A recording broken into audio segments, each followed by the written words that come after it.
रामपुर नवाब घराना हमेशा से कांग्रेस का किला माना जाता रहा है। पूर्व में कई मर्तबा नवाज जुल्फिकार अली खान उर्फ मिक्की मियां कांग्रेस के सांसद रहे। उनकी मौत के बाद उनकी पत्नी बेगम नूर बानो भी कई मर्तबा सांसद रही। हालांकि इस नवाब घर आने का हमेशा से सियासी टकराव समाजवादी पार्टी के कद्दावर नेता आजम खान से रहा है। बेगम नूर बानो के पुत्र नवाब काजिम अली खान उर्फ नवेद मियां पहली बार 1996 में बिलासपुर विधानसभा सीट से कांग्रेस के टिकट पर चुनाव लड़े और विधानसभा पहुंचे। फिर उन्होंने अगले चुनाव में अपना क्षेत्र बदला और वह स्वार टांडा विधानसभा सीट के लिए कांग्रेस से ही चुनाव मैदान में उतरे और फिर जीत हासिल की। हालांकि उसके बाद वह बसपा में चले गए। मायावती सरकार में उन्हें राज्य मंत्री भी बनाया गया और फिर उसके बाद वह सपा में शामिल हो गए, लेकिन अब फिर वह काफी समय से कांग्रेस में ही वापस आ चुके हैं। वहीं नवेद मियां के पहले बसपा में और फिर सपा में रहने के बावजूद भी दिलचस्प बात यह है कि उनकी मां बेगम नूर बानो हमेशा से ही कांग्रेसी रही।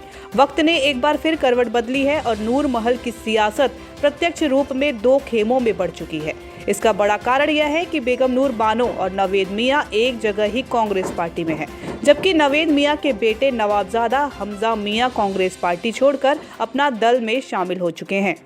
देखिए, मैंने राजनीतिक शुरुआत जो किया था, मैंने जब मेरे वालिद साहब पिताजी चुनाव लड़ते थे स्वार से, तो तब से ही मेरा स्वार से एक लगाव रहा है। तब से ही मैंने सियासत में कदम रखा है। लेकिन अगर आप ढंग से पूछे तो 2014 में जब मेरे वालिद पिता सांसद का चुनाव लड़े थे, तब मैंने ही सियासत में कदम रखा है।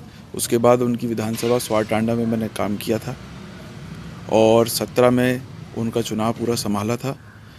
हमारा मकसद इस ज़िले से बहुत पुराना है। इस ज़िले को बसाया है हमारे परिवार ने। ये ज़िला हमारा है और हम इस ज़िले के हैं।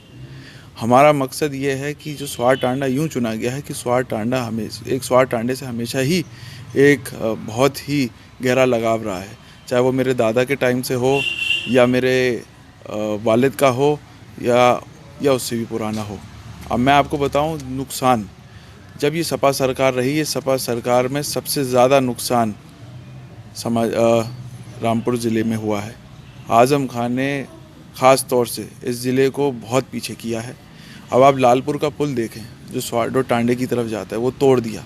अपने लिए 400 करोड़ के पुल बनाए, पब्लिक का पुल तोड़ दिया। अब बनानी अब इस सरकार में, भारतीय जनता पार्टी की सरकार में माननीय मुख्यमंत्री योगी आदित्यनाथ जी ने उसको शुरू करवाने का काम किया है। केशव प्रसाद मौर्य जी ने PWD विभाग के द्वारा। कहने का मकसद ये है, उस पुल से लाखों आदमी जुड़ा हुआ था, हर धर्म, हर जाति, हर बिरादरी का। आज ये लोग रो रहे हैं, आंसू बहा रहे हैं, इनको अपने आंसू दिखते हैं, लेकिन जब इनकी सरकार में मुस्लिम लीडर कहते हैं ये अपने आप को और मुसलमान ही पिसा है। तो मैं ये कहना चाहता हूँ कि मैं अपनी विधानसभा को सबसे ज़्यादा मेरी कोशिश रहेगी कि मैं वहाँ पर विकास कराऊँ। मैंने आज अपना दल का कल दामन थामा है। हमारी पार्टी की जो नेता हैं माननीय अनुप्रिया पटेल जी, केंद्रीय मंत्री जी, उनके नेतृत्व में, आशीष जी के नेतृत्व में, और मेरी कोशिश है और उम्मीद है कि मैं स्वार टांडे की सीट उनके और गठबंधन के झोले में दूंगा।